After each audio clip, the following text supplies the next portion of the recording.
Hi, I have this router, it's an old router, and I'm using it as an access point, and it is no longer working. And I can connect to it using the Wi-Fi, but there is no internet connectivity. And there at the top, there is an Ethernet cable because this is an access point. So that Ethernet cable is coming from the main router, and I want to show you why it's no longer working. And I'm going to unplug this Ethernet cable, and just having a look, the first thing is there's no boot, so moisture has been getting in here. And when I look over there, I can see all the copper is actually dirty and some of it has gone green. And if I look there, those two wires, it's actually gone green inside there. Looking at the top view, I can see there's some green residue there, and if there's been moisture, it tends to go green if there's a voltage there. All right, so just to compare, the one on the top, look how dark it is. It's gone dark and dirty, and look at the bottom one. See, there's that nice fresh copper, clean, no corrosion.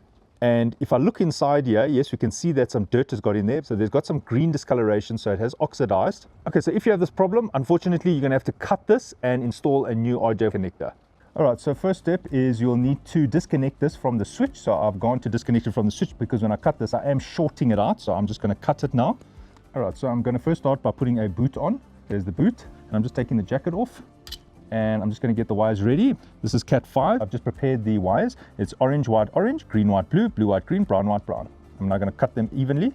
I've taken my fingernail and I wedge it. So I'm pinning it with my finger like that. And now I'm slotting it in, and now I'm really pressing it. I press this connector firmly. Notice every single one of those copper wires is touching the end there. The 8 copper strands are right up against the end of the connector. Now I can put the boot on. Now I can go plug it in at the switch and go plug it in on the router. Now, say for example, you don't have a spare RJ45 connector and you still want this to work. Now I'm just showing you here on a sample. What you can do is you can spray your cleaner over here. So you would spray a little bit here. Now you can use a brush to clean there, but you might be forced to use a screwdriver. And what I do is I take my screwdriver, a screwdriver that is the same thickness as the grooves. I can't use a bigger screwdriver because it's too big to get in the grooves and I'll damage it. I've got to use a narrow screwdriver that's as narrow as the copper here. And what I do is I just clean it. I'm basically just running the screwdriver along the tracks.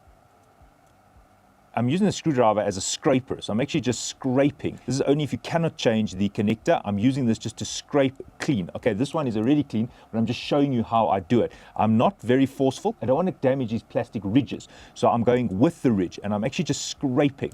And then I spray, and then after scraping, I can now clean it with my brush. You will be able to remove most of the green stuff, the oxidation, and obviously some of the sediment. You're aiming to get it to be shiny like that. Now I'm just using a contact cleaner here. I'm going to make sure the unit is off. I just spray just a little bit, just a drop on the part that I'm going to be I'm just cleaning these ports here. I let that contact cleaner dissolve the oxidation here. I'm just using a spray here, and all this does is it washes out the dirt. You can also use a toothbrush to just clean inside here. This is a 600 grit sandpaper. I can wrap my screwdriver in it, like that. Very gently, I take my screwdriver and I just move it in and out. I don't go side to side because I can damage these little fingers. So all I do is I take my screwdriver and I just go in, out, again, in, out. I do this to try and get the oxidation and the corrosion off the contacts here.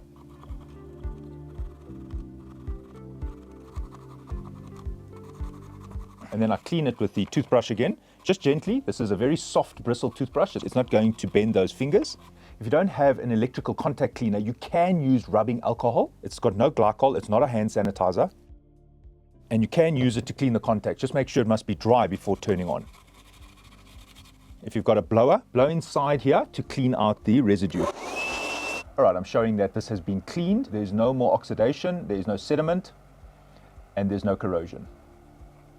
If you use alcohol or other switch cleaners, make sure that it's dry inside here. So before I switch this on, I'm going to leave it for 2 or 3 hours. Right, then the last step is to just use a lubricant to protect it from future corrosion. If you don't have these chemicals, it's fine as long as you've cleaned inside there. Let it dry, And now that it has been cleaned and a new connector has been put back, the internet has been restored, this access point is working as it should now. So this access point is undercover, but it is outside. That is why it got so much dirt in the Ethernet points, and moisture was able to get in there. Even though it was still undercover, over time moisture was getting in there and therefore it needed to be cleaned. Unfortunately, once you start getting that oxidation, it's best to just change the connector. In this video, I use the Contact Chemi products, but you can use any contact cleaner, and once the contacts are clean, you will see that the problem will be resolved. This problem often happens on outdoor power over Ethernet cameras. We find that it gets green in here and green here, and we see there's a buildup of oxidation, and this often is a reason why these camera connectors fail. Clean it the way I've shown and you should be up and running in no time. Thanks for watching, and cheers.